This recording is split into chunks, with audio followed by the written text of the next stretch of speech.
All right, Andrew, we are already starting to feel the wind pick up, but now we're going to add in some rain to the situation coming up here soon. Yeah, that's right, Aisha. We already have some rain even moving in at the moment. You see some light shower activity that's starting to approach the metro. That's going to continue here as we head throughout this afternoon. The rain chances aren't really high for today, but know that you are going to have that chance to have maybe even a brief shower or two.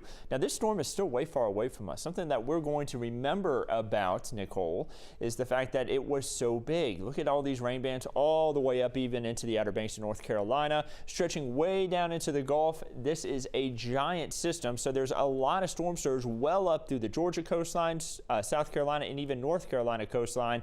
A lot of rainfall and a lot of wind associated with this. Now, thankfully, the winds aren't that strong. You heard it earlier. It's a tropical storm now, expected to continue to weaken here over the next few hours, and we're going to be continuing to keep an eye on it. The eye about to move back over, really the center part of the storm, about to move back over the Gulf for a brief period of time. It's going to then curve off to the north and then impact us here as we head throughout these next 24 hours.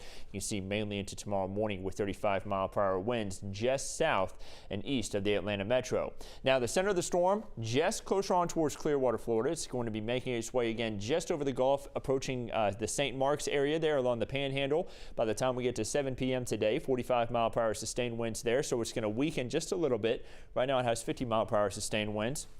It's then going to move into central Georgia, going to be a tropical depression by that point with 35-mile-per-hour sustained winds, going to be weakening pretty quick as it continues its way off to the northeast. By 7 a.m., it's just to our southeast. By the time we get to 7 p.m., it's way up here, all the way up into Virginia. So this system is going to be booking it as it passes by us, going to give us some strong winds and also going to give us some heavy rainfall. Now, how strong are those winds going to be? We're talking about 15 to 25 miles per hour.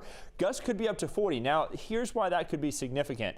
Any trees that have kind of weakened here recently, we haven't had many strong wind events. It could bring them down. We've already had an instance where a tree was brought down up towards Sandy Springs, came down on some power lines, caused some power outages. So just be on the lookout for that. Again, we're not expecting widespread power outages, but it is going to be possible for us to have a few spots that end up with power outages from this storm. Again, you're going to want to also secure any of those outdoor items that you have, maybe any of those holiday decorations, just because of how breezy it's going to be over these next 24 hours. 24-mile-per-hour sustained winds right now in Atlanta. Again, gusts are a little bit higher in spots, 13 miles per hour there in Thomaston. These winds are going to pick up a little bit here as we head throughout these next few hours as the storm gets closer to us. By 3:30, it's still to our south. We're starting to see a few more bands, though, approach into our region.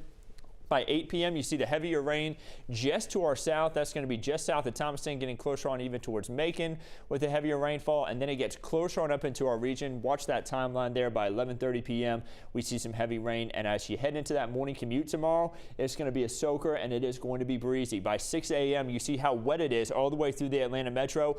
All across North Georgia, we're dealing with really wet conditions. That continues throughout the day on Friday by 10:30. And then once we get to about 3:30 p.m., it starts to move out of here. Once you head into that evening commute, it will be drier, probably still some damp roadways, but we're not going to be dealing with the rain anymore. And then a cold front is going to arrive as we head throughout the day on Saturday, giving us a slight chance for rain.